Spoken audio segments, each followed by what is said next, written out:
ನನ್ನೆಲ್ಲ ಶ್ರಮ ಪಡುವಂತಹ ವಿದ್ಯಾರ್ಥಿಗಳಿಗೆ ಆಲ್ ಹಾರ್ಡ್ ವರ್ಕಿಂಗ್ ಆಸ್ಪಿರೆಂಟ್ಸ್ ಒಂದು ಗುಡ್ ನ್ಯೂಸ್ ಏನಂತಂದರೆ ಪಿ ಸಿ ಎಕ್ಸಾಮ್ ಕಾಲ್ಫಾರ್ಮ್ ಆಗೋದಿದೆ. 3500 ಪೋಸ್ಟ್ ಅಂತ ಹೇಳ್ತಿದ್ದಾರೆ, 3500 ಪೋಸ್ಟ್.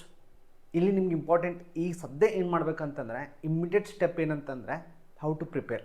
ನೀವು ಏನು ಮಾಡ್ಕೋಬೇಕಂತಂದರೆ ಸ್ಟ್ರಾಟಜಿ ಮಾಡ್ಕೋಬೇಕು, ಪ್ಲ್ಯಾನ್ ಮಾಡಬೇಕು. ಈ ಎಕ್ಸಾಮನ್ನು ಹೆಂಗೆ ಕ್ಲಿಯರ್ ಮಾಡೋದು, ಒಂದು ಪ್ರಾಜೆಕ್ಟ್ ಇದ್ದಂಗೆ ಇದು. ಈ ಪ್ರಾಜೆಕ್ಟ್ ಏನಂತಂದರೆ ಈ ಪಿ ಸಿ ಎಕ್ಸಾಮನ್ನು ಏನು ಮಾಡ್ಬೇಕಂತಂದರೆ ಕ್ಲಿಯರ್ ಮಾಡಬೇಕು. ಸೊ ನೀವೇನು ಮಾಡ್ಬೇಕಂತಂದರೆ ಅವಾಯ್ಡ್ ಡಿಸ್ಟ್ರಾಕ್ಷನ್ಸನ್ನ ಅವಾಯ್ಡ್ ಮಾಡಿರಿ. ಫೋಕಸ್ಸಿಗೆ ಇಂಪಾರ್ಟೆನ್ಸ್ ಕೊಡಿರಿ. ಫೋಕಸ್ ಆಗಿ ನೀವು ಓದ್ಬಿಟ್ರಿ ಅಂತಂದರೆ ಒಂದು ಜಾಬ್ ನಿಮ್ಗೆ ಸಿಕ್ಕೇ. ನಾನು ಮೋಟಿವೇಶನಲ್ಲಿ ಬಿಲೀವ್ ಮಾಡಲ್ಲ, motivation will not believe in the motivation. But ಇಲ್ಲಿ ಇಂಪಾರ್ಟೆಂಟ್ ಏನಿದೆ ಅಂದರೆ ನಿಮ್ಮ ನೀಡ್ ಏನಿದೆ ಅಂತಂದರೆ ಜಾಬ್ ಇದೆ. That should be a immediate work. ಆದರೆ ನಿಮ್ಮ ಸದ್ಯದ ಕೆಲಸ ಏನಂತಂತಂದರೆ ಆ ಜಾಬಿಗೆ ನೀವು ಪ್ರಿಪೇರ್ ಆಗಬೇಕು. That is the more important. ಅದಕ್ಕಾಗಿ ನೀವೇನು ಮಾಡ್ಬೇಕಂತಂದ್ರೆ ಸ್ಟ್ರಾಟಜಿ ಮಾಡಬೇಕು. ಹೆಂಗೆ ತಂತ್ರಗಾರಿಕೆ ರೂಪಿಸ್ಬೇಕಂತಂದರೆ ಈ ಎಕ್ಸಾಮ್ ಕ್ಲಿಯರ್ ಆಗಲೇ ಬಿಡಬೇಕು ನೀವು. ಅದ್ರಗೋಸ್ಕರ ನಾನು ಏನು ಮಾಡ್ತಿದ್ದೇನೆ ಅಂತಂದರೆ ಈ ಕ್ಲಾಸನ್ನು ತೊಗೋತಿದ್ದೇನೆ. ಓಕೆ, ನೀಟಾಗಿ ಇದನ್ನು ಸ್ಟಡಿ ಮಾಡ್ತಾ ಹೋಗೋಣ ನಾವು. ಇಲ್ಲಿ ಇಂಪಾರ್ಟೆಂಟ್ ಏನಂತಂದರೆ ನೀವು ಓನ್ಲಿ ಒಂದು ಪೇಪರ್ ಇರುತ್ತೆ, ಒಂದೇ ಪೇಪರ್ ಇರುತ್ತೆ. ಆ ಪೇಪರ್ ಏನಂತಂದರೆ ಸಾಮಾನ್ಯ ಅಧ್ಯಯನ. ಸಾಮಾನ್ಯ ಅಧ್ಯಯನ ಅಂದರೆ ಇದಕ್ಕೆ ನಾವು ಇಂಗ್ಲೀಷ್ನಾಗ ಏನು ಕರಿತೇವೆ ಅಂತಂದರೆ general studies. We call it as a general studies. ಇದಕ್ಕೆ ನಿಮ್ಗೆ ಗೊತ್ತಿರಬೇಕು ನೆಗೆಟಿವ್ ಮಾರ್ಕಿಂಗ್ ಇರುತ್ತೆ. ನೆಗೆಟಿವ್ ಮಾರ್ಕಿಂಗ್ ಟೋಟಲ್ ಎಷ್ಟು ಕ್ವಶನ್ಸ್ ಇರ್ತಾವೆ ಅಂತಂತಂದರೆ 100 ಕ್ವಶನ್ಸ್ ಇರ್ತವೆ. ನೆಗೆಟಿವ್ ಮಾರ್ಕಿಂಗ್ ಎಷ್ಟಿರುತ್ತೆ ಅಂತಂದರೆ 0.25.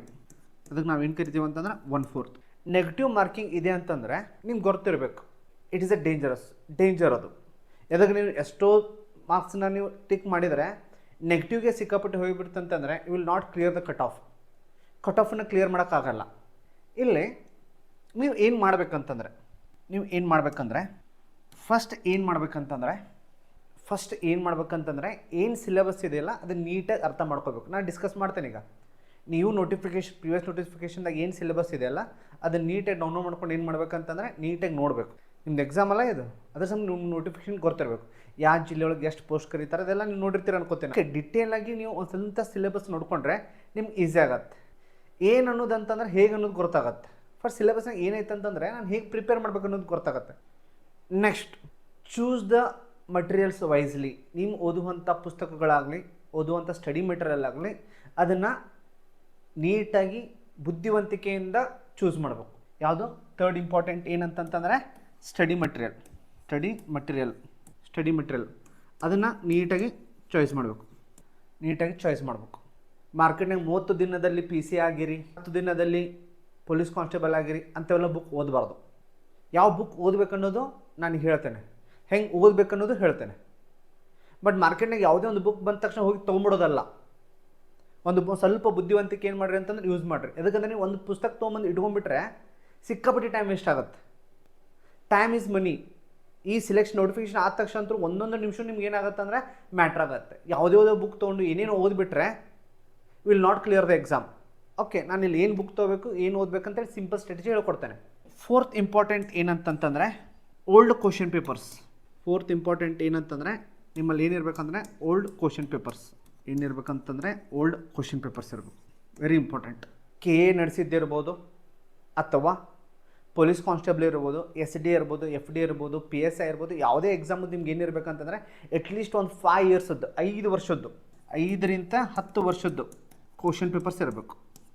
ಮಿನಿಮಮ್ 5 ವರ್ಷದ್ದಾದರೂ ನಿಮ್ಮ ಕಡೆ ಏನಿರ್ಬೇಕಂದ್ರೆ ಪ್ರೀವಿಯಸ್ ಇಯರ್ ಕ್ವಶನ್ ಪೇಪರ್ ಇರಬೇಕು. ಆ ಕ್ವಶನ್ ಪೇಪರ್ ಅಂದರೆ ಒಂಥರ ಕುಂಡ್ಲಿ ಇದ್ದಂಗೆ ಅವು. ನಾವು ಜಾತಕ ನೋಡ್ತೀವಲ್ಲ ಆ ರೀತಿ ಎಕ್ಸಾಮ್ ಪ್ಯಾಟರ್ನ್ ನಿಮ್ಗೆ ಗೊತ್ತಾಗ್ಬಿಡತ್ತೆ. ಸೊ ನಿಮ್ಗೆ ಅದು ಕ್ವಶನ್ ಪೇಪರ್ ಇರಬೇಕು. ಇಷ್ಟಂತೂ ನೀವು ಮಾಡಲೇಬೇಕು. ಒಂದು, ಸಂಪೂರ್ಣವಾಗಿ ಸಿಲೆಬಸ್ ಓದಬೇಕು. ಸೆಕೆಂಡ್, ಸಿಲೆಬಸನ್ನು ಡಿಕೋಡ್ ಮಾಡಬೇಕು. ಸ್ಟಡಿ ಮೆಟೀರಿಯಲ್ನ ನೀಟಾಗಿ ಚಾಯ್ಸ್ ಮಾಡಬೇಕು. ನೆಕ್ಸ್ಟ್, ಓಲ್ಡ್ ಕ್ವಶನ್ ಪೇಪರನ್ನು ಕಲೆಕ್ಟ್ ಮಾಡಬೇಕು. You how to collect the old question paper. ಈಗಂತೂ ನಿಮ್ಮ PDF ಟೆಲಿಗ್ರಾಮ್ನಾಗೆಲ್ಲ ಸಿಕ್ಬಿಡ್ತವೆ. ನೆಕ್ಸ್ಟ್, ಏನು ಮಾಡಬಾರ್ದು, ವೆರಿ ಇಂಪಾರ್ಟೆಂಟ್. ಏನು ಮಾಡಬಾರ್ದು, ಒಂದು ಟೈಮ್ ವೇಸ್ಟ್ ಮಾಡಬೇಡ್ರಿ. ನೆಕ್ಸ್ಟ್ ಇಂಪಾರ್ಟೆಂಟ್ ಏನಂತಂತಂದರೆ ಓವರ್ ಮಟೀರಿಯಲ್ ಕಲೆಕ್ಷನ್. ಸಿಕ್ಕಾಪಟ್ಟಿ ಸ್ಟಡಿ ಮಟೀರಿಯಲ್ನ ಕಲೆಕ್ಷನ್ ಮಾಡಬೇಡ್ರಿ. ನಾನು ಅದನ್ನೇ ಹೇಳಿದೆ ಈಗ. ಲೈಫ್ ಸ್ಟೈಲ್ ಚೆನ್ನಾಗಿರ್ಬೇಕು ನಿಮ್ಮದು. ಯಾವಾಗಾರು ಹೇಳೋದು, ಏನಾದರೂ ತಿನ್ನೋದು. ಎದಕ್ಕಂತಂದರೆ ಫಿಸಿಕಲ್ ಇದಿರುತ್ತೆ, ನಿಮ್ಮದು ಫಿಸಿಕಲ್ ಎಕ್ಸಾಮಿನೇಷನು ಇರುತ್ತೆ. ಅದ್ರಗೋಸ್ಕರ ಒಳ್ಳೆ ಊಟ ಮಾಡಿರಿ, ಹೆಲ್ದಿ ಫುಡ್ ತಿನ್ನಿರಿ, ಚೆನ್ನಾಗಿ ನಿದ್ದೆ ಮಾಡಿರಿ. ಅದನ್ನು ನೋಡ್ಕೋಬೇಕು. Over use of material selection, ಸಿಕ್ಕಾಪಟ್ಟೆ ಯಾವ್ದು ಮಾರ್ಕೆಟ್ ಇರುತ್ತೆ ಅದನ್ನು ತೊಗೊಂಬಂದು ಓದೋಂಗಿಲ್ಲ. ನೆಕ್ಸ್ಟ್ ಇಂಪಾರ್ಟೆಂಟ್ ಏನಂದರೆ ಟೈಮ್ ವೇಸ್ಟ್ ಮಾಡಬಾರ್ದು, ಓವರ್ ಸ್ಟಡಿ ಮಟೀರಿಯಲ್ ಕಲೆಕ್ಷನನ್ನು ಮಾಡಬಾರ್ದು, ಮತ್ತು ಸಿಕ್ಕಾಪಟ್ಟೆ ಟೆಸ್ಟ್ ಸೀರೀಸಿಗೆ ಜಾಯ್ನ್ ಆಗಬೇಡ್ರಿ. ಸಿಕ್ಕಾಪಟ್ಟೆ ಬರೀ ಟೆಸ್ಟ್ ಬರೋದು ಮಾಡಬೇಡ್ರಿ. ಆ ಟೆಸ್ಟ್ ಸೀರೀಸ್ಗಿಂತ ಇಂಪಾರ್ಟೆಂಟ್ ಏನಂತಂದರೆ ಒಂದೇ ಕಡೆ ಟೆಸ್ಟ್ ಬರೀರಿ, ಅದು ನೀಟಾಗಿ ಅನಲೈಸ್ ಬರ್ರಿ. ನಾನು ಎಷ್ಟೋ ಜನ ನನ್ನ ಸ್ಟೂಡೆಂಟ್ಸ್ ನೋಡೇನಿ, ಒಂದು 10 ಕಡೆ ಟೆಸ್ಟ್ ಬರೀತಾರೆ, ಒಂದು 30 ಕಡೆ ಟೆಸ್ಟ್ ಬರೀತಾರೆ, ಸಿಕ್ಕಾಪಟ್ಟಿ ಟೆಸ್ಟ್ ಪೇಪರ್ನ ತೊಗೊಂಡ್ಬಂದು ಇಟ್ಕೋತಾರೆ, ಬಟ್ ಅದನ್ನು ಅನಲೈಸ ಮಾಡಲ್ಲ. ಒಂದೇ ಟೆಸ್ಟ್ ತೋರಿ, ಒಂದನ್ನು ಫಾಲೋ ಮಾಡಿರಿ. ಫಸ್ಟ್ ಪ್ರೀವಿಯಸ್ ಇಯರ್ ಕ್ವಶನ್ ಪೇಪರ್ನ ಸಾಲ್ವ್ ಮಾಡಿರಿ. ಎಲ್ಲನೂ PC, PSI, FD, SD ಏನೇನಿದಾವಲ್ಲ, ನಾನು ಆಲ್ರೆಡಿ KA ಎಕ್ಸಾಮನ್ನು ನಾನು ಯೂಟ್ಯೂಬ್ ಚಾನಲ್ ಸಾಲ್ವ್ ಮಾಡೋಕ್ಕೆ ಸ್ಟಾರ್ಟ್ ಮಾಡಿದ್ದೇನೆ. ನೀಟಾಗಿ ಸಾಲ್ವ್ ಮಾಡಿ, ನೀಟಾಗಿ ಅನಲೈಸ್ ಮಾಡಿರಿ. Minimum is maximum. ನೀವು ಎಷ್ಟು ಕಡಿಮೆ ಮಾಡ್ತೀರಲ್ಲ ಅಷ್ಟು ನಿಮ್ಗೆ ಗೊತ್ತಾಗತ್ತೆ. ನೀವು 100 ಕ್ವಶನ್ ಪೇಪರ್ ಸಾಲ್ವ್ ಮಾಡಿಬಿಟ್ರೆ, ನೀವು ಸಿಕ್ಕಾಪಟ್ಟಿ ಸಾಲ್ವ್ ಮಾಡಿಬಿಟ್ರೆ ಏನಾಗ್ಬಿಡುತ್ತೆ ಅಂತಂದರೆ ಮೈಂಡ್ ರಿಜಿಡಿಟಿ ಆಗುತ್ತೆ, ಅರ್ಥ ಆಗಲ್ಲ. ಓಕೆ, ಮತ್ತು ಇನ್ಫಾರ್ಮೇಷನಿಗೆ ಇಂಪಾರ್ಟೆನ್ಸ್ ಕೊಡಬೇಡ್ರಿ. ಇಂಪಾರ್ಟೆನ್ಸ್ ಎದಕ್ಕೆ ಕೊಡ್ರಿ ಅಂತಂತಂದರೆ ಕಾನ್ಸೆಪ್ಟಿಗೆ ಇಂಪಾರ್ಟೆನ್ಸ್ ಕೊಡ್ರಿ. ನಿಮ್ಗೊಂದು ಕಾನ್ಸೆಪ್ಟ್ ಅರ್ಥ ಆಯ್ತು ಅಂತಂದರೆ ತುಕ್ಕ ಹೊಡಿ ಜರೂರತ್ ಬೀಳಲ್ಲ, ಗೆಸ್ಸಿಂಗ್ ಜರೂರತ್ ಬೀಳಲ್ಲ. ನಿಮ್ಮ ಕಾನ್ಸೆಪ್ಟ್ ಚೆನ್ನಾಗಿ ಅರ್ಥ ಆಗಿರಬೇಕು. ಏನೋ ನಿಮ್ಗೆ IAS ಲೆವೆಲಿಗೆ ಅರ್ಥ ಮಾಡ್ಕೊಬೇಡ ಅಂತ ಹೇಳ್ತಿಲ್ಲ, ಜಸ್ಟ್ ನಿಮ್ಗೆ ಸೂಕ್ಷ್ಮವಾಗಿ ಗೊತ್ತಿರ್ಬೇಕು ಇದು ಎದ್ರ ಬಗ್ಗೆ ಇದೆಯಪ್ಪ. ಈಗ ಹ್ಯೂಮನ್ ಹಾರ್ಟ್ ಇದೆ, ನಮ್ಮ ಹೃದಯ ಇದೆ, ಹೃದಯ ಏನು ಕೆಲಸ ಮಾಡತ್ತಪ್ಪ, ಹೃದಯ ಇರುವಂಥ ಭಾಗಗಳು ಯಾವುದು, ಅಷ್ಟು ಸೂಕ್ಷ್ಮವಾಗಿ ನಿಮ್ಗೆ ಗೊತ್ತಿತ್ತಂತಂದ್ರೆ ನೀವು ಈ ಎಕ್ಸಾಮ್ನ ಈಸಿ ಕ್ಲಿಯರ್ ಮಾಡ್ಬೋದು. ಇಲ್ಲಾಂದ್ರೆ ಬಾಯಟ್ ಹಾಕ್ಬೇಕಾಗತ್ತೆ. ಅವಾಯ್ಡ್ ಬಾಯಟ್ ಹಾಕೋದನ್ನು ಅವಾಯ್ಡ್ ಮಾಡಿರಿ, ರಟ್ಟ ಹೊಡೆಯೋದನ್ನು ಅವಾಯ್ಡ್ ಮಾಡಿರಿ. ಅದಕ್ಕೆ ನಿಮಗೆ ಹೇಳ್ತಿದ್ದೇನೆ ಏನು ಮಾಡಬೇಕು ಏನು ಮಾಡಬಾರ್ದು ಅನ್ನೋದು. ಓಕೆ, ನೆಕ್ಸ್ಟ್ ಇಂಪಾರ್ಟೆಂಟ್ ಏನಂತಂದರೆ ಸಿಲೆಬಸ್ಸಿಗೆ ಹೋಗೋದಾದರೆ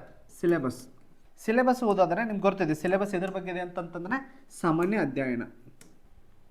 ಇದನ್ನು ನಾನು ಏನು ಕರಿತೇನೆ ಅಂತಂದರೆ ಸಿಲೆಬಸ್ ಡಿಕೋಡಿಂಗ್ ಅಂತೂ ಕರಿತೇನೆ. ನಾನು ಸಿಲೆಬಸ್ಸನ್ನು ಏನು ಮಾಡ್ತಿದ್ದೇನೆ ಅಂತಂದರೆ ಡಿಕೋಡ್ ಮಾಡ್ತಿದ್ದೇನೆ. ಫಸ್ಟ್ ನೀವು ಏನು ಓದಬೇಕಂತಂದರೆ, ಫಸ್ಟ್ ಎಲ್ಲಿಂದ ನೀವು ಸ್ಟಾರ್ಟ್ ಮಾಡ್ಬೇಕಂತಂದರೆ ಜೋಗ್ರಫಿ, ಭೂಗೋಳ. ಸರಿ ಏನಪ್ಪ ಫಸ್ಟ್ ಹಿಸ್ಟ್ರಿಯಿಂದ ಸ್ಟಾರ್ಟ್ ಮಾಡಿದ್ರೆ ನಾನು ಜೋಗ್ರಫಿ ಅಂತ ಹೇಳ್ತಿದ್ದಾರೆ ಅನ್ನಕ್ಕೆ ಹೋಗ್ಬೇಡ್ರಿ. ಫಸ್ಟ್ ಭೂಗೋಳದಿಂದ ಸ್ಟಾರ್ಟ್ ಮಾಡಿದರೆ ನಿಮ್ಮ ಅಡ್ವಾಂಟೇಜ್ ಏನಂತಂತಂದರೆ ನಿಮ್ಮ ಜೋಗ್ರಫಿ ಚೆನ್ನಾಗಿ ಅರ್ಥ ಆಯ್ತು ಅಂದರೆ ಇತಿಹಾಸ ಚೆನ್ನಾಗಿ ಅರ್ಥ ಆಗುತ್ತೆ, ಪಾಲಿಟಿ ಚೆನ್ನಾಗಿ ಅರ್ಥ ಆಗುತ್ತೆ. ಜೋಗ್ರಫಿ ಅಂತ ಸ್ಟಾರ್ಟ್ ಮಾಡಿರಿ, ಬರುವಂಥ ಮಾರ್ಕ್ಸನ್ನು ತೊಗೊಂಡ್ಬಿಡ್ರಿ. ಯಾಕಂದರೆ ಜೋಗ್ರಫಿ ಒಳಗಡೆ ಏನಿದೆ ಅಂತಂದರೆ ಫಿಕ್ಸ್ ಕ್ವಶನ್ಸ್ ಬರ್ತವೆ. ಜೋಗ್ರಫಿ ಒಳಗೆ ಏನು ಬರ್ತಾವೆ ಅಂದರೆ ಫಿಕ್ಸ್ ಕ್ವಶನ್ಸ್. ಜೋಗ್ರಫಿಗಳು ಇದ್ರ ಬಗ್ಗೆ ಬರ್ತಾವೆ, ಫಿಕ್ಸ್ ಕ್ವಶನ್ಸ್ ಬರುವಂಥ ಮಾರ್ಕ್ಸ್ ಬಂದುಬಿಡ್ಲಿ ಅವು. ಫಸ್ಟ್ ನೀಟಾಗಿ ಜೋಗ್ರಫಿ ಓದ್ರಿ. ಆ ಜೋಗ್ರಫಿನಾಗ ಏನು ಓದಬೇಕ್ರಿ ಅಂತಂದರೆ ಆಲ್ರೆಡಿ ನಾನು KAದು ವಿಡಿಯೋ ಮಾಡಿದ್ದೇನೆ, ಬಟ್ ಇಲ್ಲಿ ಸಂಕ್ಷಿಪ್ತ PC ಎಕ್ಸಾಮ್ಗೋಸ್ಕರ ಅಂತ ಹೇಳ್ತಿದ್ದೆ ನಾನು. ಇಲ್ಲಿ ಜೋಗ್ರಫಿ ಒಳಗೆ ಏನು ಓದಬೇಕಂತಂದರೆ ಇಂಪಾರ್ಟೆಂಟ್ ಅರ್ಥ ಮಾಡ್ಕೊರಿ. ಜೋಗ್ರಫಿ ಒಳಗೆ ಏನು ಓದಬೇಕಂದ್ರೆ ಒಂದು ಕರ್ನಾಟಕದ ಭೂಗೋಳ. ಈ ಕರ್ನಾಟಕದ ಭೂಗೋಳ ಒಳಗಡೆ ಸಂಕ್ಷಿಪ್ತವಾಗಿ ನಾನು ಹೇಳ್ಬೇಕಂತಂತಂದರೆ ಇದು ನೀವೇ ಅನಲೈಸ್ ಮಾಡಬೇಕಾ, ನಾನು ಜಸ್ಟ್ ನಿಮ್ಗೆ ಏನು ಹೇಳ್ತಿದ್ದೇನೆ ಅಂತಂದರೆ ಸಂಕ್ಷಿಪ್ತವಾಗಿ ಹೇಳ್ಕೊಂತಿದ್ದೇನೆ. ಕರ್ನಾಟಕ ಭೂಗೋಳನಾಗ ಏನು ಮಾಡ್ಬೇಕಂತಂದರೆ ಪ್ಲೇಸ್ಮೆಂಟ್ ಅಲ್ಲಿ ಯಾವ ಬರ್ತಾವೆ ಅಂತಂದರೆ ಜಿಲ್ಲೆಗಳು, ಭಾರತದ ಭೂನಕ್ಷೆಯಲ್ಲಿ ಕರ್ನಾಟಕದ ಪ್ರಸ್ತುತತೆ. ಜಿಲ್ಲೆಗಳಂತಂದರೆ ಇಲ್ಲೇ ನೀವು ಏನು ಓದಬೇಕಂತಂದರೆ ಗಡಿ ಜಿಲ್ಲೆಗಳು ಒಂದು. ನೆಕ್ಸ್ಟ್ ಏನಂತಂತಂದರೆ ನನ್ನ ಜಾಗ್ರಫಿ ಆಲ್ರೆಡಿ ಯೂಟ್ಯೂಬ್ನಾಗಿದೆ, ನೀವು ನೋಡ್ಬೋದು. ಜಾಗ್ರಫಿ ಒಳಗೆ ಏನು ಓದಬೇಕು, ಕರ್ನಾಟಕ ಜಾಗ್ರಫಿ ಒಳಗೆ ಏನು ಓದಬೇಕಂತ ನಾನು ಆಲ್ರೆಡಿ ಯೂಟ್ಯೂಬ್ನ ವಿಡಿಯೋ ಮಾಡಿದ್ದೇನೆ, ಒಂದು ಸ್ವಲ್ಪ ಅದನ್ನು ನೋಡಿರಿ. ಇದು ಆದಮೇಲೆ ಏನಂತಂತಂದರೆ ಆಡಳಿತ ಕೇಂದ್ರಗಳು, ಆಡಳಿತದ ವಿಭಾಗಗಳು. ಕರ್ನಾಟಕ ದಕ್ಷಿಣ ಭಾರತ ಒಳಗಿದೆಯೋ, ಕರ್ನಾಟಕ ಉತ್ತರ ಭಾರತನಾಗಿದೆಯೋ, ದಕ್ಷಿಣ ಭಾರತದಲ್ಲಿ ಕರ್ನಾಟಕ ಎಷ್ಟನೇ ರಾಜ್ಯ ಇದೆ, ದಕ್ಷಿಣ ಭಾರತದಲ್ಲಿ ರಾಜ್ಯಗಳು ಎಷ್ಟಿದ್ದಾವೆ, ಕರ್ನಾಟಕದ ಗಡಿ ರಾಜ್ಯಗಳು ಯಾವುವು, ಗಡಿ ರಾಜ್ಯಗಳು ಯಾವುವು ಅದನ್ನು ಕೇಳ್ತಾರೆ. ನಿಮ್ಮ ಕರ್ನಾಟಕ ಒಳಗೆ ಗೊತ್ತಿರಬೇಕು ಇಷ್ಟು. ನೆಕ್ಸ್ಟ್ ಪ್ರಮುಖ ನದಿಗಳು ಮತ್ತು ಸರೋವರಗಳು. ಪ್ರಮುಖ ನದಿಗಳು ಯಾವಿವೆ, ಸರೋವರ ಯಾವಿದ್ದಾವೆ ಅವು ಗೊತ್ತಿರಬೇಕು. ನೆಕ್ಸ್ಟ್ ಕರ್ನಾಟಕ ಜಾಗ್ರಫಿ ಒಳಗಡೆ ಮತ್ತೇನು ಓದಬೇಕಂತಂದರೆ ಖನಿಜಗಳು, ಮಣ್ಣು ಸಾಯಿಲ್ಸ್. ನೆಕ್ಸ್ಟ್ ಹವಾಮಾನ, ಕರ್ನಾಟಕದ ಹವಾಮಾನ ಕ್ಲೈಮೇಟ್. ಪ್ರಮುಖ ನದಿಗಳು, ಸರೋವರಗಳು, ಖನಿಜಗಳು, ಹವಾಮಾನ, ಇಲ್ಲಿ ಎಲ್ಲನೂ ಬಂತು. ಕರ್ನಾಟಕ ರಿಲೇಟೆಡ್ ಏನೇನು ಬೇಸಿಕ್ ಜಾಗ್ರಫಿ ಇದೆಯಲ್ಲ, ಫಿಸಿಕಲ್ ಜಾಗ್ರಫಿ ಅಂತ ಕರಿತೇವೆ ನಾವು, ವೆರಿ ಇಂಪಾರ್ಟೆಂಟ್, ಅದನ್ನು ನೀವು ಓದಲೇಬೇಕು. Physical geography of Karnataka, Ranganath. ಅದೊಂದು ಬುಕ್ ತೊಗೊಂಡ್ರೆ ಸಾಕು, ಅದೊಂದು ಬುಕ್ ತೊಗೋಬೇಕು. ನೀವು ಕಂಪಲ್ಸರಿ ಏನು ಓದಬೇಕಂತಂದರೆ 6ನೇಂತ 10ನೇವರೆಗೆ ಏನು ಸ್ಟೇಟ್ ಬುಕ್ಸ್ ಇದಾವಲ್ಲ, ಸೋಷಿಯಲ್ ಸೈನ್ಸು ಅವ್ನು ಓದಲೇಬೇಕು. 6 to 10th science and social science subjects ಅದನ್ನು ಓದಲೇಬೇಕು, ನೆನಪಿಟ್ಕೊಂಬಿಡ್ರಿ. ಇದು ಎದ್ರ ಬಗ್ಗೆ ಆಯಿತು, ಕರ್ನಾಟಕ ಭೂಗೋಳ ಬಗ್ಗೆ ಆಯ್ತದು. We discuss about Karnataka geography. ಇಷ್ಟಂತರೂ ಮಾಡಲೇಬೇಕು ನೀವು. ಸೇಮ್ ಇಲ್ಲಿ ಹೆಂಗಿದೆಯಲ್ಲ, ಸೇಮ್ ಈ ಕರ್ನಾಟಕದ ಭೂಗೋಳ ಹೆಂಗಿದೆಯಲ್ಲ, ಸೇಮ್ ಇದನ್ನೇ ಏನಂತಂತಂದರೆ ಭಾರತದ ಭೂಗೋಳವನ್ನು ಹೇಗೆ ಓದಬೇಕು. ಸಂಕ್ಷಿಪ್ತವಾಗಿ ಏನೇನು ಬರುತ್ತೆ, ಉತ್ತರದಾಗ ಏನು ಬರುತ್ತೆ, ನಾರ್ತ್ ಏನು ಬರುತ್ತೆ, ಸೌತ್ ಏನು ಬರುತ್ತೆ, ವೆಸ್ಟ್ ಏನು ಬರುತ್ತೆ, ಈಸ್ಟ್ ಏನು ಬರುತ್ತೆ, ಇದ್ರ ಬಗ್ಗೆ ಡಿಟೇಲಾಗಿ ನಿಮ್ಗೆ ಏನು ಗೊತ್ತಿರ್ಬೇಕಂತಂದರೆ ಭಾರತದ ಭೂಗೋಳ. ನೋಡಿ, ಇಡೀ ವರ್ಲ್ಡ್ ಒಳಗಡೆ ಇಂಡಿಯಾ ಎಲ್ಲಿ ಬರುತ್ತೆ ಅದನ್ನು ನೀವು ಓದಬೇಕು. ಎಷ್ಟು ಡಿಗ್ರಿ ಚಾನಲ್ನಾಗ ಬರುತ್ತೆ, ಟ್ರಾಪಿಕಲ್ ಕ್ಲೈಮೇಟ್ನಾಗ ಬರುತ್ತೋ, ಟ್ರಾಪಿಕಲ್ ರೀಜನ್ನಾಗ ಬರುತ್ತೋ, ಅದೆಲ್ಲ ನೀವು ಓದಬೇಕು. ಅಂತಂದರೆ ಇಡೀ ಜಾಗತಿಕ ನಕ್ಷೆಯಲ್ಲಿ, ಇಡೀ ಗ್ಲೋಬಲ್ ಮ್ಯಾಪ್ ಒಳಗಡೆ ಇಂಡಿಯಾದ ಪ್ರಸ್ತುತತೆ ನಿಮ್ಗೆ ಗೊತ್ತಿರಬೇಕು. Next Indian physical geography. ಇಲ್ಲಿ ಇಂಡಿಯನ್ ಫಿಸಿಕಲ್ ಜೋಗ್ರಫಿ ಅಂತಂದರೆ ನೀವು ಮುಖ್ಯವಾಗಿ ಎದಕ್ಕೆ ಇಂಪಾರ್ಟೆನ್ಸ್ ಕೊಡಬೇಕಂತಂದರೆ ಇಲ್ಲಿ ಹೇಳ್ತಾ ಹೋಗ್ತೇನೆ ನೋಡಿರಿ. ಫಸ್ಟ್ ಇಂಪಾರ್ಟೆನ್ಸ್ ಎದಕ್ಕೆ ಕೊಡಬೇಕಂತಂದರೆ ಹಿಮಾಲಯ ಬಗ್ಗೆ ಪ್ರಶ್ನೆ ಬರೋದೇ. ಹಿಮಾಲಯ ಪ್ರಸ್ಥಭೂಮಿ ಅಂತ ಕರಿತೇವಲ್ಲ, ಡೆಕ್ಕನ್ ಪ್ರಸ್ಥಭೂಮಿ ಅಂತ ಬರುತ್ತೆ, ಹೌದಿಲ್ಲ, ಪ್ಲೇಟ್ಯೂಸ್ಗಳ ಬಗ್ಗೆ ಗೊತ್ತಿರಬೇಕು. ನೆಕ್ಸ್ಟ್ ಇಂಪಾರ್ಟೆಂಟ್ ಏನಂತಂದರೆ ಪ್ರಮುಖ ನದಿಗಳಾಯಿತು, ಹಿಮಗುಣ ಅಥವಾ ನಾ ಏನು ಕರಿತೇನೆ ಅಂದರೆ ಹವಾಮಾನ. ಇಂಡಿಯನ್ ಕ್ಲೈಮೇಟ್ ಒಳಗೆ ಮುಖ್ಯವಾಗಿ ನೀವು ಎದಕ್ಕೆ ಇಂಪಾರ್ಟೆನ್ಸ್ ಕೊಡ್ರಿ ಅಂತಂತಂದ್ರೆ ಮನ್ಸೂನ್. ಇದು ಹೊರತಾಗಿಯೂ ಎದ್ರ ಬಗ್ಗೆ ಪ್ರಶ್ನೆ ಬರ್ಬೋದು ಅಂತಂತಂದರೆ ನಿಮಗೆ ಎಕ್ಸ್ಟ್ರಾ ಏನು ಓದಬೇಕಂತಂದರೆ ಅರ್ತ್ಕ್ವೇಕ್, ಎಲ್ಲ ಭೂಕಂಪ ಆದರೆ, ವೋಲ್ಕೆನೋಸ್, ಲ್ಯಾಂಡ್ ಸ್ಲೈಡ್ಸ್, ಭೂಕುಸಿತ, ಲ್ಯಾಂಡ್ಸ್ಲೈಡ್, ಇಷ್ಟಂತೂ ಓದ್ರಿ. ಪ್ರಮುಖ ನದಿಗಳು ಹಿಮಾಲಯ ಬಗ್ಗೆ ಓದ್ರಿ, ಪೆನಿನ್ಸುಲಾ ಪ್ಲೇಟೋ ಬಗ್ಗೆ ಓದ್ರಿ, ಕ್ಲೈಮೇಟ್ ಬಗ್ಗೆ ಹೋದ್ರಿ. ನೆಕ್ಸ್ಟ್ ಮಿನರಲ್ಸ್, ಖನಿಜಗಳು. ಮಿನರಲ್ಸ್ ಎಲ್ಲಿ ಕೇಳ್ತಾನೆ ಅಂತಂದರೆ ಈ ಖನಿಜ ಎಲ್ಲಿ ಸಿಗುತ್ತೆ ಅಂತ ಕೇಳ್ತಾನೆ, ಮಿನರಲ್ಸ್. ನೆಕ್ಸ್ಟ್ ಏನಂತಂತಂದರೆ ಸಾಯಿಲ್ಸ್. ಇಷ್ಟಂತರೂ ಬೇಸಿಕ್ಕಾಗಿ ನೀವು ಜಾಗ್ರಫಿ ಓದಲೇಬೇಕು. ಕ್ವಶನ್ಸ್ ಬಂದೇ ಬರ್ತವೆ, ಅವ್ನು ಕೇಳ್ತಾನೆ. ನಾನೀಗ already previous year paper solve ಮಾಡ್ತಿದ್ದೇನೆ, ಒಂದು ಸ್ವಲ್ಪ ಯೂಟ್ಯೂಬ್ನಾಗ ನೋಡ್ರಿ ಇದನ್ನು. ಈಗ ನೆಕ್ಸ್ಟ್ PCದು ನಾನು ಏನು ಮಾಡ್ತೇನೆ ಅಂತಂದ್ರೆ ಡಿಟೇಲಾಗಿ ಅನಲೈಸ್ ಮಾಡ್ತಾ ಹೋಗ್ತಾನೆ ಪ್ರೀವಿಯಸ್ ಇಯರ್ ಕ್ವಶನ್ ಪೇಪರ್ಸನ್ನು. ಇಷ್ಟಂತರೂ ಮಿನಿಮಮ್ ನಾನು ಏನು ಹೇಳ್ತಿದ್ದೇನೆ ಅಂತಂದರೆ ಮಿನಿಮಮ್ ಓದೋದು ಹೇಳ್ತಿದ್ದೇನೆ. ಇವಂತರೂ ಓದಲೇಬೇಕು. ನಾನೆಲ್ಲ ಸಿಲೆಬಸ್ ಹೇಳ್ತಿಲ್ಲ ಇಲ್ಲಿ, ನೀವು ಓದಲೇಬೇಕಾದ ಸಿಲೆಬಸ್ ಅಷ್ಟೇ ಹೇಳ್ತಿದ್ದೆ ನಾನು. ಓದಲೇಬೇಕು, ಇವ್ನು ಬಿಡಬಾರ್ದು ನೀವು. ಇದನ್ನು ಎಕ್ಸ್ಟ್ರಾ ಓದ್ರಿ ನೀವು, ಬಟ್ ಇವ್ನು ಮಾತ್ರ ಬಿಡಬಾರ್ದು. ನದಿಗಳಾಯ್ತು, ಹಿಮಾಲಯಗಳಾಯ್ತು, ಪೆನಿನ್ಸುಲಾ ಪ್ಲೇಟೋ ಆಯ್ತು, ಆಲ್ಮೋಸ್ಟ್ ಎಲ್ಲ ಪ್ರಸ್ಥಭೂಮಿಗಳ ಬಗ್ಗೆ ಗೊತ್ತಿರ್ಬೇಕು ನೀವು. ಪ್ರಸ್ಥಭೂಮಿಗಳು, ಪ್ಲೇಟ್ಯೂಸ್. ಆಮೇಲೆ ಸಮುದ್ರಗಳು, Arabian C, bay of Bengal. ಇಷ್ಟಂತರೂ ನೀವು ಓದಲೇಬೇಕು, ಇವ್ನು ಮಿಸ್ ಮಾಡಲೇಬಾರ್ದು. ಫಸ್ಟ್ ನಾನು ಯಾವಾಗ ಹೇಳಿದ್ದೇನೆ ಜಾಗ್ರಫಿಂತ ಸ್ಟಾರ್ಟ್ ಮಾಡ್ಬೇಕಂತ ಹೇಳಿದ್ದೇನೆ. ಸಮುದ್ರಗಳಾಯಿತು, ಪ್ರಮುಖ ನದಿಗಳಾಯಿತು, ಹಿಮಾಲಯಗಳಾಯಿತು, ಪೆನಿನ್ಸುಲಾ ಪ್ಲೇಟೋ ಆಯಿತು, ಪ್ರಸ್ಥಭೂಮಿಗಳಾಯಿತು. ಇದು ಇನ್ನೊಂದು, ಇಲ್ಲಿ ನಾನು ಹಿಮಾಲಯ ಅಂದ ತಕ್ಷಣ ಇಲ್ಲಿ ಇನ್ನೊಂದು ಏನು ಗೊತ್ತಿರ್ಬೇಕಾದ್ರೆ ವಿಂಧ್ಯನ್ ಮೌಂಟೇನ್ ರೇಂಜ್, ಅದನ್ನ ಬಗ್ಗೆ ಕೇಳ್ತಾನೆ. ವಿಂಧ್ಯನ್ ಮೌಂಟೇನ್ ರೇಂಜ್. ಜಸ್ಟ್ ನಾನು ನಿಮ್ಗೆ ಏನು ಮಾಡ್ತಿದ್ದೇನೆ ಅಂತಂದರೆ ಸಿಲೆಬಸ್ಸನ್ನು ಡಿಕೋಡ್ ಮಾಡಿ ಏನು ಓದಬೇಕಂತೇಳಿ ಸಂಕ್ಷಿಪ್ತವಾಗಿ ಹೇಳ್ತಿದ್ದೇನೆ. ಇವನಷ್ಟು ಓದಲೇಬೇಕು. ನಾನು ಎಂಟೈರ್ ಜಾಗ್ರಫಿ ಸಿಲೆಬಸ್ ಹೇಳ್ತಿಲ್ಲ ಇಲ್ಲಿ. ಸರ್ ಮತ್ತು ಇನ್ನೂ ಭಾಳ ಐತಲ್ರಿ, ಇನ್ನೂ ಹೇಳಿಲ್ಲ ನಾಕೋಬೇಡ್ರಿ ನೀವು. ಇದನ್ನೇ ಹೇಳ್ತಿದ್ದೇನೆ ಅಂದರೆ ಇಷ್ಟಂತೂ ನೀವು ಓದಲೇಬೇಕು ಅಂತ ಹೇಳ್ತಿದ್ದೇನೆ ನಾನು. ಇದನ್ನು ಬಿಟ್ಟು ನಿಮ್ಗೆ ಎಷ್ಟು ನಾಲೆಜ್, ಎಷ್ಟು ಡೀಪ್ ನಾಲೆಜ್ ತೊಗೋತಾರೆ ನಿಮ್ಗೆ ಬಿಟ್ಟಿದ್ದದು, ಬಟ್ ಇಷ್ಟಂತೂ ನೀವು ಓದಲೇಬೇಕಾಗತ್ತೆ. ಓಕೆ, ಭೂಗೋಳ ಆಯಿತು. ಭೂಗೋಳ ಆದಮೇಲೆ ಸಂವಿಧಾನ. ಎರಡನೇದು ಏನು ಓದಬೇಕಂತಂದರೆ ಸಂವಿಧಾನ. ಫಸ್ಟ್ ಭೂಗೋಳ ಓದಬೇಕು, ನೆಕ್ಸ್ಟ್ ಏನಂತಂದರೆ ಕಾನ್ಸ್ಟಿಟ್ಯೂಷನ್. ಇಲ್ಲಿ ಸಂವಿಧಾನದಾಗ ಏನೇನು ಓದಬೇಕಂತ ನಿಮ್ಗೆ ಗೊತ್ತಿರಬೇಕು. ಏನೇನು ಓದಬೇಕಂತಂದರೆ ಫಸ್ಟ್ ಸಂವಿಧಾನದ ಐತಿಹಾಸಿಕ ಅಂಶಗಳು, ಹಿಸ್ಟಾರಿಕಲ್ ಆಸ್ಪೆಕ್ಟ್ಸ್, ಅಥವಾ ಏನು ಹೇಳ್ಬೋದು ಅಂತಂದರೆ ಸಂವಿಧಾನ ಹೆಂಗೆ ಬಂತು, ಸಂವಿಧಾನ ಹೆಂಗೆ ಹುಟ್ಕೋತು, ಅವೆಲ್ಲ ಆ್ಯಕ್ಟ್ಗಳು ಬರ್ತಾವೆ ಇಲ್ಲಿ. ಗೌರ್ಮೆಂಟ್ ಆಫ್ ಇಂಡಿಯಾ ಆ್ಯಕ್ಟ್ 1935 ಅಂತ ಬರುತ್ತೆ. ಅಂತಂದರೆ ಸಂವಿಧಾನ ಮಾಡಲಿಕ್ಕೆ ಕಮಿಟಿ ಇತ್ತು, ಡ್ರಾಫ್ಟಿಂಗ್ ಕಮಿಟಿ ಒಳಗೆ ಯಾರ್ಯಾರು ಬರ್ತಾರೆ ಅದೆಲ್ಲ ಗೊತ್ತಿರ್ಬೇಕು ನಿಮಗೆ. ಕರಡು ಸಮಿತಿ ಅಂತ ಕರಿತೀವಲ್ಲ, drafting committee. Sources of constitution, ಯಾವ ದೇಶದಿಂದ ಏನೇನು ಪಡೆದಿದ್ದೇವೆ ನಾವು, ಅದಕ್ಕೆ ನಾವೇನು ಕರಿತೀವಿ ಸೋರ್ಸ್ ಆಫ್ ಕಾನ್ಸ್ಟಿಟ್ಯೂಷನ್. ಈಗ ಮೂಲಭೂತ ಹಕ್ಕುಗಳು ಯಾವ ದೇಶದಿಂದ ತೊಗೊಂಡಿದ್ದೇವೆ, ಮೂಲಭೂತ ಕರ್ತವ್ಯಗಳನ್ನು ಯಾವ ದೇಶದಿಂದ ತೊಗೊಂಡಿದ್ದೇವೆ. ಈಗ ಫಾರ್ ಎಕ್ಸಾಂಪಲ್ ಜುಡಿಷಿಯಲ್ ರಿವ್ಯೂ, ನ್ಯಾಯಾಂಗಿಕ ವಿಮರ್ಶನೆ ಯಾವ ದೇಶದಿಂದ ತೊಗೊಂಡಿದ್ದೇವೆ, ಅದು ಗೊತ್ತಿರ್ಬೇಕು ನಿಮಗೆ. ಅದನ್ನು ಕೇಳ್ತಾನೆ, ಇದ್ರ ಮೇಲೆ ಪ್ರಶ್ನೆ ಬರುವೇನೆ. ಇದರೊಳಗೆ ಯಾವ್ದಾದ್ರು ಒಂದ್ರ ಮೇಲೆ ಅಂದರೂ ಪ್ರಶ್ನೆ ಬಂದೇ ಬರುತ್ತೆ, ನಿಮ್ಗೆ ಗೊತ್ತಿರಬೇಕು ಅದು. ನೆಕ್ಸ್ಟ್ ಇಂಪಾರ್ಟೆಂಟ್ ಸಂವಿಧಾನದಾಗ ಏನು ಓದಬೇಕಂತಂದರೆ ಇಲ್ಲಿ ನಾವು ಏನು ಮಾಡ್ಬೋದು ಅಂತಂದರೆ 1 to 2 ಕ್ವಶನ್ಸ್, 1-2 ಕ್ವಶನ್ಸನ್ನ ಇಲ್ಲಿ ನಾವು ಏನು ಮಾಡ್ಬೋದು ಅಂತಂದರೆ ಎಕ್ಸೆಪ್ಟ್ ಮಾಡ್ಬೋದು, ಬರ್ಬೋದು ಅಂತೇಳಿ. ನೆಕ್ಸ್ಟ್ ಏನಂತಂತಂದರೆ ಸಿಟಿಸನ್ಶಿಪ್ ಏನು ಓದ್ಬೇಕಂದ್ರೆ ನಾಗರಿಕತೆ ಓದಲೇಬೇಕು, ಸಿಟಿಸನ್ಶಿಪ್. ನೆಕ್ಸ್ಟ್ ಇಂಪಾರ್ಟೆಂಟ್ ಏನಂತಂದರೆ ಫಂಡಮೆಂಟಲ್ ರೈಟ್ಸ್, ಮೂಲಭೂತ ಕರ್ತವ್ಯಗಳು ಅಥವಾ ಮೂಲಭೂತ ಹಕ್ಕುಗಳು, fundamental rights. Fourth fundamental duties, ಮೂಲಭೂತ ಕರ್ತವ್ಯಗಳು. ಆಮೇಲೆ DPSP ರಾಜ್ಯ ನಿರ್ದೇಶಕ ತತ್ವಗಳು. ಇಲ್ಲಿ ಮೂಲಭೂತ ಹಕ್ಕುಗಳು ಏನು ಇರಬೇಕಂತಂದರೆ ಪ್ರಮುಖವಾದವುಗಳು ಇಂಪಾರ್ಟೆಂಟ್ ಅಷ್ಟೇ. ಸರ್ ಇಂಪಾರ್ಟೆಂಟ್ ಯಾವುದಂತಂದರೆ ಜೀವಿಸುವ ಹಕ್ಕು ಇಂಪಾರ್ಟೆಂಟ್. ಆರ್ಟಿಕಲ್ 21, 22, 23, ಆರ್ಟಿಕಲ್ 16 ಹಿಡಿದು ಆರ್ಟಿಕಲ್ 11 ಹಿಡಿದು ಟೋಟಲ್ ನಿಮ್ಗೆ ಎಲ್ಲಿ ಮಟ್ಟ ಗೊತ್ತಿರ್ಬೇಕಂತಂದರೆ ಆರ್ಟಿಕಲ್ 39 40ವರೆಗೂ ನೀವು ಒಂದು ಸ್ವಲ್ಪ ಇದ್ರ ಬಗ್ಗೆ ಕೇಳ್ತಾನೆ. ಕ್ವಶನ್ ಎಕ್ಸಾಮಿಗೆ ಬರೋವನೇ DPSP important, director principal of state policy ಕೇಳ್ತಾನೆ. ನೆಕ್ಸ್ಟ್ ಏನು ಕೇಳ್ತಾನೆ ಅಂತಂದರೆ ಫಂಡಮೆಂಟಲ್ ರೈಟ್ಸ್ ಆಯಿತು, DPSP ಆಯಿತು, ಪ್ರಮುಖ ಹುದ್ದೆಗಳು, ಪ್ರಾಮಿನೆಂಟ್ ಪೋಸ್ಟ್ಸ್ ಕೇಳ್ತಾನೆ ಎಕ್ಸಾಮಿಗೆ. ಇದ್ರ ಬಗ್ಗೆ ಓದಲೇಬೇಕು. ಯಾವ್ಯಾವ ಪ್ರಾಮಿನೆಂಟ್ ಪೋಸ್ಟ್ಸ್ ಅಂತಂತಂದರೆ, ಒಂದು president, speaker Lok Sabha, Rajya Sabha, governor, ರಾಜ್ಯಪಾಲರು ಅಂತ ಕರಿತೇವೆ ನಾವು. ರಾಜ್ಯಪಾಲರು, PM ಮಂತ್ರಿ ಬರ್ತಿದೆ, ಪ್ರಧಾನಮಂತ್ರಿ, ಮುಖ್ಯಮಂತ್ರಿ, ಜಡ್ಜ್, ನ್ಯಾಯಾಂಗ ವ್ಯವಸ್ಥೆ, ಗವರ್ನರ್, ಸ್ಟೇಟ್ ಸಿ ಎಮ್. ನೋಡಿರಿ, ಈ ಸ್ಪೀಕರ್ ಅಂದರೆ ಲೋಕಸಭಾ ಮತ್ತು ರಾಜ್ಯಸಭೆನಾಗ ಇರ್ತಾರೆ, ಚೀಫ್ ಮಿನಿಸ್ಟರ್. ಇವ್ರ ಬಗ್ಗೆ ಕ್ವಶನ್ ಕೇಳ್ತಾನೆ ನಾವು. ಇಷ್ಟರ ಮೇಲಂತೂ ನೀವು ನೋಡಿರಿ ಯಾವುದಾದ್ರು ಒಂದು ಎಕ್ಸಾಮಿಗೆ ನೋಡಿರಿ ಇದ್ರ ಮೇಲೆ ಕ್ವಶನ್ ಬಂದೇ ಬರುತ್ತೆ. ನೀವು ಬೇಕಂದ್ರೆ previous year question per analyse ಮಾಡಿರಿ. ಇಲ್ಲಿ ಫಿಕ್ಸ್ ಕ್ವಶನ್.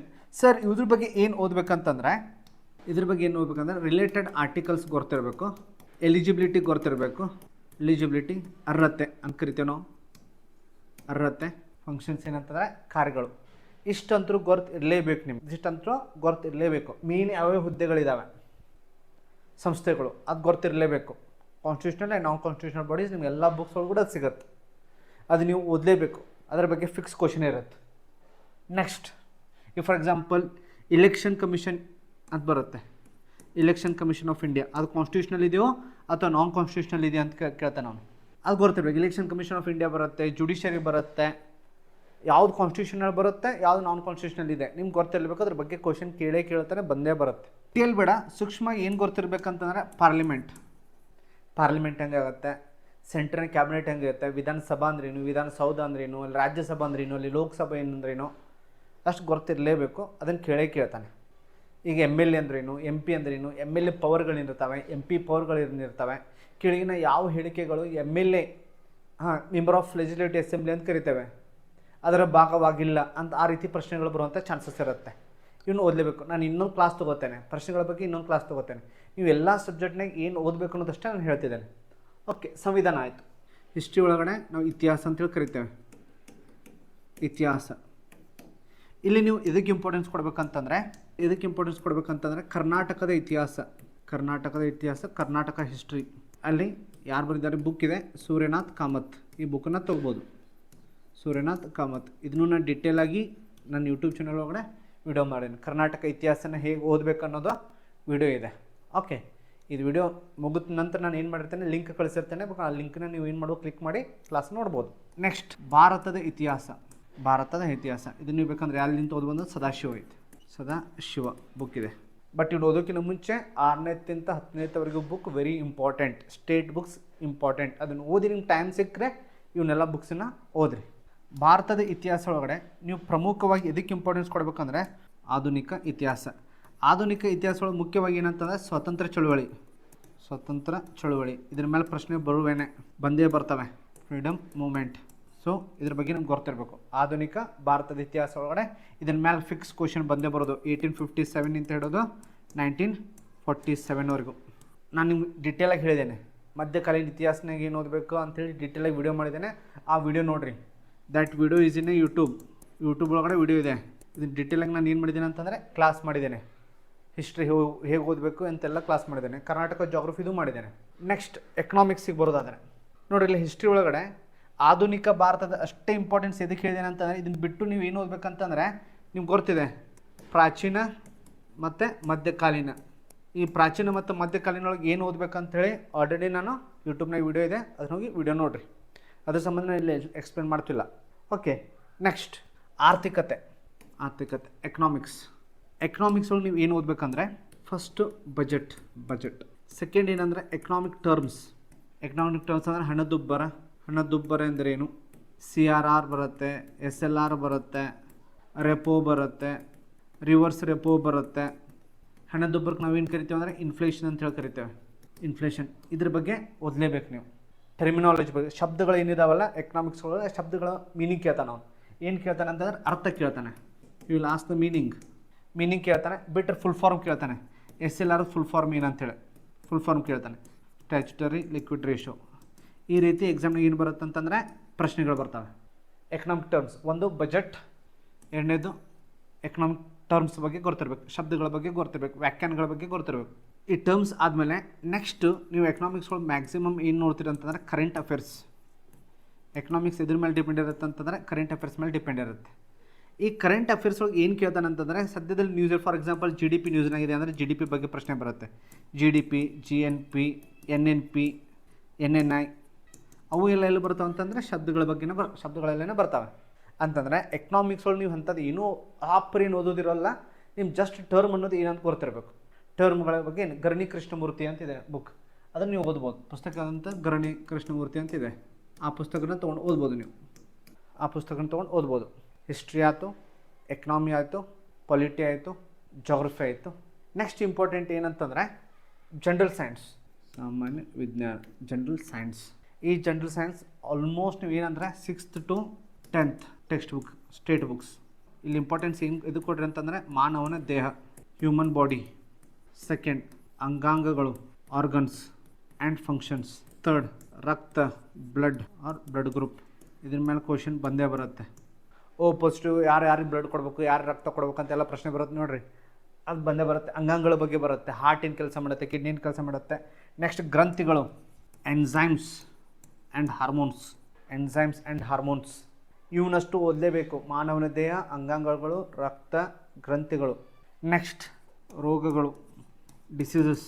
ಇವು ಡಿಸೀಸಸ್ ಎದ್ರ ಬಗ್ಗೆ ಇಂಪಾರ್ಟೆನ್ಸ್ ಕೊಡ್ರಿ ಅಂತಂದರೆ ಹೆಚ್ಚಾಗಿ ನ್ಯೂಸ್ನಾಗ ಯಾವ್ದು ಇರುತ್ತಲ್ಲ ಅದ್ರ ಬಗ್ಗೆ ಕೇಳ್ತಾನೆ ಅವನು. ಹೆಚ್ಚಾಗಿ ನ್ಯೂಸ್ನಾಗ ಏನಿರುತ್ತಲ್ಲ ಅದ್ರ ಬಗ್ಗೆ ಕೇಳ್ತಾನೆ. ಇಷ್ಟಂತೂ ಜನರಲ್ ಸೈನ್ಸ್ ಗೊತ್ತಿರಬೇಕು. ಇದನ್ನು ಹೊರತಾಗಿ ಇದೆಲ್ಲ ಇದ್ರೊಳಗೆ ಬರುತ್ತೆ ಅಂತಂದ್ರೆ ಬಯಾಲಜಿನೊಳಗೆ ಬರುತ್ತೆ. ಬಯಾಲಜಿ ಇದ್ರ ಜೊತೆ ನೀವು ಏನು ಓದಬೇಕಂತಂದರೆ ಫಿಸಿಕ್ಸ್, ಕೆಮಿಸ್ಟ್ರಿ. ಮ್ಯಾಕ್ಸಿಮಮ್ ಕ್ವಶನ್ ನಿಮಗೆ ಬಯಾಲಜಿ ಒಳಗೆ ಬರೋಂಥ ಚಾನ್ಸ್ ಇದೆ, ಫಿಸಿಕ್ಸ್ ಆ್ಯಂಡ್ ಕೆಮಿಸ್ಟ್ರಿ. ಫಿಸಿಕ್ಸ್ನಾಗ ನೀವು ಏನು ಓದ್ಬೋದು, ನ್ಯೂಟನ್ ಲಾಗಳು ಬರುತ್ತೆ, ಶಕ್ತಿ ಚಾಪ್ಟರ್ ಬರುತ್ತೆ, ಹೀಟ್ ಬರುತ್ತೆ, ಎನರ್ಜಿ ಬರುತ್ತೆ, ಲೈಟ್ ಚಾಪ್ಟರ್ ಬರುತ್ತೆ. ಫಿಸಿಕ್ಸ್ನಾಗೆ ಒಂದು 3-4 ಚಾಪ್ಟರ್ ಇದ್ದಾವೆ, ಹೀಟು, ಲೈಟು, ಎನರ್ಜಿ. ಇವು 3 ಚಾಪ್ಟರ್ನ ಒಂದು ಸ್ವಲ್ಪ ನೀಟಾಗಿ ಓದ್ರಿ ಫಿಸಿಕ್ಸ್ ಒಳಗಡೆ. ಆಮೇಲೆ ಏನು ಬರ್ತಾವೆ, ಲಾಸ್ಗಳು ಬರ್ತವೆ, ಆ ಲಾಗಳ ಬಗ್ಗೆ ಒಂದು ಓದ್ರಿ. ಇಲ್ಲಿ ಕೆಮಿಸ್ಟ್ರಿ ಒಳಗೆ ಏನು ಬರ್ತಾವೆ ಅಂತಂದರೆ ಎಸಿಡ್ಸ್ ಆ್ಯಂಡ್ ಬೇಸಿಸ್ಗಳು ಬರ್ತವೆ. ಎಸಿಡ್ಗಳು ಮತ್ತು ಬೇಸ್ಗಳು ಅಂತೇಳಿ ಬರ್ತವೆ. ಆ ಎಸಿಡ್ಸ್ ಆ್ಯಂಡ್ ಬೇಸಸ್ಸನ್ನು ಡಿಫ್ರೆನ್ಸ್ ಗೊತ್ತಿರಲಿ, ಇಂಪಾರ್ಟೆಂಟ್ ಎಸಿಡ್ಸ್ ಯಾವುದಾವೆ, ಬೇಸ್ ಯಾವುದೇ, ಇಂಪಾರ್ಟೆಂಟ್ ಕೆಮಿಕಲ್ಸ್ ಯಾವಿದ್ದಾವೆ, ಆ ಕೆಮಿಕಲ್ಸನ್ನ ಎಲ್ಲಿ ಯೂಸ್ ಮಾಡ್ತೇವೆ. ಈ ಫಿಸಿಕ್ಸ್ನಾಗ ನೋಡಿರಿ ನೀವು ಅಲ್ಟ್ರಾವೈಲೆಟ್ ರೇಸ್, ಮೊನ್ನೆ ಕ್ವಶನ್ ಬಂದಿದ್ದು ನಾವು ಸಾಲ್ವ್ ಮಾಡುವಾಗ, UV ರೇಸ್ ಎಲ್ಲಿ ಯೂಸ್ ಆಗ್ತವೆ, ನೇಳಾತೀತ ಕಿರಣಗಳು ಎಲ್ಲಿ ಯೂಸ್ ಆಗ್ತವೆ, ಅವನ್ನೆಲ್ಲ ಎಲ್ಲಿ ಬರ್ತವೆ, ಫಿಸಿಕ್ಸ್ ಆ್ಯಂಡ್ ಕೆಮಿಸ್ಟ್ರಿ ಒಳಗೆ ಗೊತ್ತಿರಿ. ನೆಕ್ಸ್ಟ್ ಇಂಪಾರ್ಟೆಂಟ್ ಏನಂತಂದರೆ ಸೈನ್ಸ್ ಆ್ಯಂಡ್ ಟೆಕ್ನಾಲಜಿ. ಈ ಸೈನ್ಸ್ ಆ್ಯಂಡ್ ಟೆಕ್ನಾಲಜಿ ನೀವು ಇಂಪಾರ್ಟೆನ್ಸ್ ಎದು ಕೊಡಬೇಕಂತಂದರೆ ನೂತನ ತಂತ್ರಜ್ಞಾನ ಅಂದರೆ ನಾವೇನು ಕರಿತೇವೆ ಅಂದರೆ ನ್ಯೂ ಟೆಕ್ನಾಲಜಿ ಅಂತ ಕರಿತೇವೆ. ಈ ಫಾರ್ ಎಕ್ಸಾಂಪಲ್ ಏನು 3D ಪ್ರಿಂಟಿಂಗ್, AI. ನಾವೆಲ್ಲನೂ AI ಅಂತಿದ್ದೇವೆ. AI ಸಾಫ್ಟ್ವೇರ್ಗಳು ನೆನಪಿರಬೇಕು. ನೆಕ್ಸ್ಟ್ ನಾವು ಸ್ವಲ್ಪ ಇದ್ರ ಬಗ್ಗೆ ಕೇಳ್ತಾನೆ ಅಂದರೆ ಕಂಪ್ಯೂಟರ್ ನಾಲೆಜ್ ಬಗ್ಗೆ ಕೇಳ್ತಾನೆ ನಾವು, ಕಂಪ್ಯೂಟರ್ ನಾಲೆಜ್. ನೆಕ್ಸ್ಟ್ ಇದ್ರ ಕೇಳ ಸ್ಪೇಸ್ ಸ್ಯಾಟಲೈಟ್ಸ್ ಆ್ಯಂಡ್ ರಾಕೆಟ್ಸ್. ಆಮೇಲೆ ಏನು ಕೇಳ್ತಾನೆ ಅಂತಂದರೆ ಡಿಫೆನ್ಸ್, ಕ್ಷಿಪಣಿಗಳ ಬಗ್ಗೆ ಕೇಳ್ತಾನೆ. ಕ್ಷಿಪಣಿಗಳು, ಮಿಸೈಲ್ಸ್, ಯುದ್ಧ ವಿಮಾನಗಳು, ಫೈಟರ್ ಪ್ಲೇನ್ಸ್ ಅಂತ ಕರಿತೇವಲ್ಲ ಅದನ್ನು ಕೇಳ್ತಾನೆ, ಫೈಟರ್ ಪ್ಲೇನ್ಸ್. ಟ್ಯಾಂಕ್ಗಳ ಬಗ್ಗೆ ಕೇಳ್ತಾನೆ, ಟ್ಯಾಂಕ್ಸ್. ಆಲ್ಮೋಸ್ಟ್ ಇದನ್ನು ಸೈನ್ಸ್ ಆ್ಯಂಡ್ ಟೆಕ್ನಾಲಜಿನ ಕರೆಂಟ್ ಅಫೇರ್ಸ್ನಾಗ ಕವರ್ ಮಾಡಿರಿ. ಸುಮ್ಮನೆ ಮತ್ತೊಂದು ಬುಕ್ ತೊಗೊಂಡು ಓದಕ್ಕೆ ಹೋಗ್ಬೇಡ್ರಿ. ಇದನ್ನು ನೀಟಾಗಿ ಎಲ್ಲಿ ಕವರ್ ಮಾಡಿರಿ ಅಂತಂದರೆ ಕರೆಂಟ್ ಅಫೇರ್ಸ್ನಾಗ ಕವರ್ ಮಾಡಿರಿ. ಕರೆಂಟ್ ಅಫೇರ್ಸ್ ಒಳಗಡೆ ಮ್ಯಾಕ್ಸಿಮಮ್ ಅದಕ್ಕೊಂದು ಮತ್ತು ಹೋಗಿ ಮಾರ್ಕೆಟ್ನಾಗ ಸಪ್ರೇಟ್ ಬುಕ್ ತೊಗೊಂಡು ಓದುವಂಥ ಜरूरत ಬೀಳಲ್ಲ. ಆಲ್ಮೋಸ್ಟ್ ಕರೆಂಟ್ ಅಫೇರ್ಸ್ನಾಗ ಏನಿದೆ ಅದನ್ನೇ ಕೇಳ್ತಿರ್ತಾನೆ ಅವನು. So current affairs. Next last current affairs, ಪ್ರಚಲಿತ ಘಟನೆಗಳು. ಇದಕ್ಕೆ ನಾನು ಪ್ರಿಫರ್ ಮಾಡೋದು ಮ್ಯಾಗ್ಝಿನ್ ಏನಂತಂತಂದರೆ ಸ್ಪರ್ಧಾ ವಿಜೇತ ಬಿಟ್ಟರೆ GK ಟುಡೇ. ಅದು ಯಾವುದು ಅಂತಂದರೆ MCQ ಅಷ್ಟೇ. GK ಟುಡೇ ಮತ್ತು ಡೀಟೇಲ್ ಕರೆಂಟ್ ಅಫೇರ್ಸ್ ಬುಕ್ಲೆಟ್ ತೊಗೊಬೇಡ್ರಿ. MCQ related current affairs booklet ಬರುತ್ತೆ. ನಿಮ್ಮ ಆಲ್ಮೋಸ್ಟ್ ಧಾರವಾಡ ಎಲ್ಲ ಜೆರಾಕ್ಸ್ ಸೆಂಟರ್ನಾಗ ಅದು ಸಿಗ್ತವೆ. ಅಲ್ಲಿ ಹೋಗಿ ನೀವು ಏನು ಮಾಡ್ಬೋದು, ತೊಗೋಬೋದು. ಒಂದು ವಿಜೇತ. ಇವನ್ನೆರಡನ್ನ ಸ್ಟ್ರಿಕ್ಟಾಗಿ ಫಾಲೋ ಮಾಡಿರಿ. ಸರ್ ಎಲ್ಲಿಂದ ಪ್ರಿಪೇರ್ ಆಗೋದು ಅಂತಂದರೆ ಜನವರಿ 2025 ಓಕೆ. ಆಲ್ಮೋಸ್ಟ್ ನಾವು ಏನು ಮಾಡಿದ್ದೀವಿ ಅಂತಂದರೆ ಎಲ್ಲನೂ ಡಿಸ್ಕಸ್ ಮಾಡಿದ್ದೇವೆ. ಹಿಸ್ಟ್ರಿ, ಎಕನಾಮಿ, ಪಾಲಿಟಿ, ಜೋಗ್ರಫಿ ಸೂಕ್ಷ್ಮ ಏನು ನಾನು ಹೇಳಿದಷ್ಟು ಓದೋದಂತಲ್ಲ, ಇವನಂತರೂ ಓದಲೇಬೇಕು, ನಾನು ಏನು ಹೇಳಿದೆನೋ ಓದಲೇಬೇಕು, ಅದನ್ನು ಬಿಟ್ಟು ನೀವು ಏನಾದರೂ ಓದ್ರಿ. ಮಿನಿಮಮ್ ನಾನು ಏನೇನು ಟಾಪಿಕ್ಸ್ ಹೇಳಿದ್ದೀನಲ್ಲ ಅವಂತೂ ನೀವು ಕವರ್ ಮಾಡಲೇಬೇಕು. ನೆಕ್ಸ್ಟ್ ಇಂಪಾರ್ಟೆಂಟ್ ಏನಂತಂದರೆ ಸ್ಟ್ರಾಟಜಿ ಹೆಂಗಿರಬೇಕಂತಂದ್ರೆ ನಿಮ್ಮದು ಟೈಮ್ ಟೇಬಲ್ ಹೆಂಗಿರಬೇಕಂದ್ರೆ ಸ್ಟ್ರಾಟಜಿ ಟೈಮ್ ಟೇಬಲ್. ಮಾರ್ನಿಂಗ್ ಏನು ಮಾಡಿರಿ ಅಂತಂದ್ರೆ ಫಿಸಿಕಲ್ ಟ್ರೈನಿಂಗ್ ಕಂಪಲ್ಸರಿ. ಈಗಿಂತ ಸ್ವಲ್ಪ ಒಬ್ಬರು ಎಕ್ಸಾಮ್ ಆದಮೇಲೆ ಟ್ರೈ ಮಾಡ್ತೀನಿ ಅಂತ ಹೇಳ್ತಾರೆ, ಈಗಿಂತ ನಾವು ಸ್ವಲ್ಪ ಫಿಸಿಕಲ್ ಟ್ರೈನಿಂಗಿಗೆ ಇಂಪಾರ್ಟೆಂಟ್ ಕೊಡ್ರಿ. ಬೆಳಗ್ಗೆ ಟೈಮಿಗೆ ಅಟ್ಲೀಸ್ಟ್ ವಾಕರ್ ಮಾಡಿ, ಏನಿಲ್ಲ ಅಂದರೆ ವಾಕರ್ ಮಾಡೋ ಸ್ವಲ್ಪ ನಿಮ್ಮ ಬಾಡಿ ಏನಿರ್ಬೇಕಂದ್ರೆ ಆ್ಯಕ್ಟಿವ್ ಇರಬೇಕು ಒಂದು. ನೆಕ್ಸ್ಟ್ ಇಂಪಾರ್ಟೆಂಟ್ ಏನಂತಂದರೆ ಸ್ಟಡಿ ಹೆಂಗೆ ಮಾಡ್ಬೇಕಂತಂದರೆ ಈ ರೀತಿ ನಿಮ್ಮದು ರೇಷಿಯೋ ಇರಬೇಕು. ಏನು ರೇಷಿಯೋ ಇರಬೇಕಂತಂದರೆ 50-30-20 50-30-20 ನೋಡಿರಿ, ಇಲ್ಲಿ ಇಂಪಾರ್ಟೆಂಟ್ ಹೇಳ್ತಿದ್ದೇನೆ. 50 ಏನಿರಬೇಕಂದ್ರೆ ರಿವಿಷನ್. 100% ಒಳಗಡೆ 50% ನೀವು ಎದಕ್ಕೆ ಇಂಪಾರ್ಟೆನ್ಸ್ ಕೊಡಬೇಕಂತಂದ್ರೆ ರಿವಿಷನಿಗೆ. 50% ರಿವಿಷನ್ನ ಮಾಡಬೇಕು. ನೀವು ಎಷ್ಟು ರಿವಿಷನ್ ಮಾಡ್ತಿರಲ್ಲ ಅಷ್ಟು ನಿಮ್ಮ ನೆನಪುಳಿಯುತ್ತೆ, ಅಷ್ಟು ಮಾರ್ಕ್ಸ್ ಬರ್ತವೆ.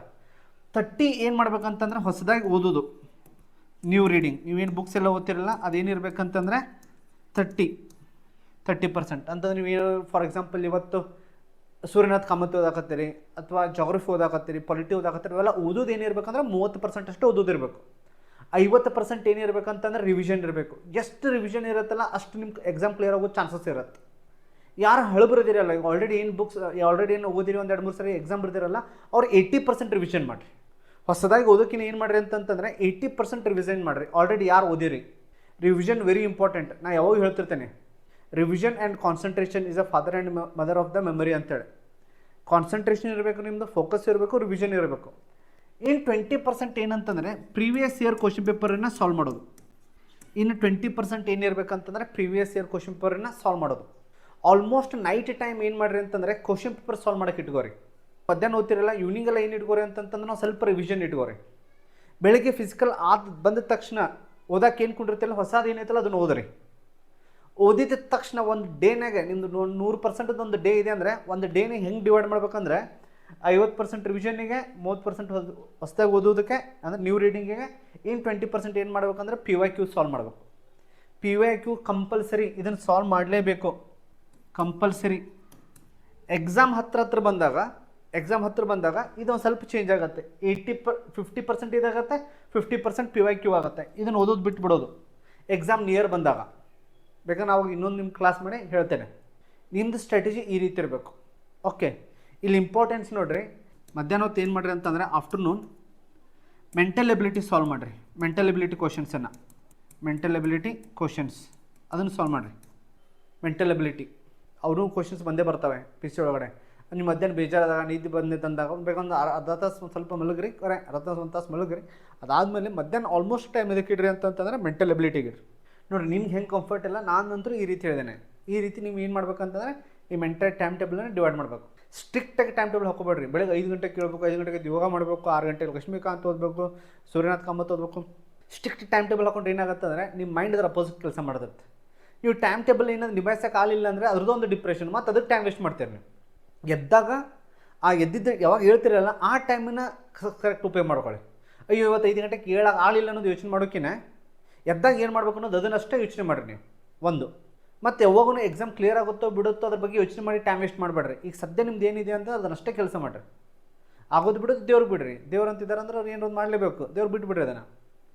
ಬಟ್ ಇಲ್ಲಿ ಇಂಪಾರ್ಟೆಂಟ್ ಏನಂತಂದರೆ ನಿಮ್ಮ ಕೈಯಾಗ ಏನು ಎಫರ್ಟ್ ಇದೆ, ಕಂಟ್ರೋಲ್ ದ ಕಂಟ್ರೋಲೇಬಲ್ಸ್ ಅಂತ ಕರಿತೀವಿ ನಾವು. ಕಂಟ್ರೋಲ್ ದ ಕಂಟ್ರೋಲೇಬಲ್ಸ್ ಅಂತಂದರೆ ನಿಮ್ಮ ಎಫರ್ಟ್ ಏನಿದೆ ಅದ್ರ ಬಗ್ಗೆ ಅಷ್ಟೇ ಕೆಲಸ. ನಿಮ್ಮ ಕಂಟ್ರೋಲ್ನಾಗ ಏನಿದೆಪ್ಪ, ಸಿಲೆಬಸ್ ಕಂಟ್ರೋಲ್ನಾಗಿದೆ, ಪ್ರೀವಿಯಸ್ ಇಯರ್ ಕ್ವಶನ್ ಪೇಪರ್ ಕಂಟ್ರೋಲ್ನಾಗಿದೆ, ಅದನ್ನಷ್ಟೇ ಇಂಪಾರ್ಟೆನ್ಸ್ ಕೊಡ್ರಿ. ಆಗೋದು ಬಿಡೋದು ನಿಮ್ಮ ಕಂಟ್ರೋಲ್ನಾಗಿರಲ್ಲ, ಅದು ತಲೆ ಕಳಿಸ್ಕೊಬೇಡ್ರಿ ನಾನು. ಓಕೆ, ಸೊ ನಾನು PCದು ಕ್ವಶನ್ ಪೇಪರ್ಸನ್ನು ರೆಗ್ಯುಲರಾಗಿ ಸಾಲ್ವ್ ಮಾಡೋಕ್ಕೆ ಸ್ಟಾರ್ಟ್ ಮಾಡ್ತೇನೆ. ಆಲ್ರೆಡಿ KA ಸಾಲ್ವ್ ಮಾಡ್ತಿದ್ದೇನೆ. ಇದನ್ನು ಈ ಎಕ್ಸಾಮನ್ನು KA ಕಂಡಕ್ಟ್ ಮಾಡ್ತಿದ್ದಾರೆ ಅಂತಿದ್ದಾರೆ. ಸೊ ಆ ವಿಡಿಯೋಸನ್ನೆಲ್ಲ ನೋಡಿರಿ. Okay, thank you, all the best.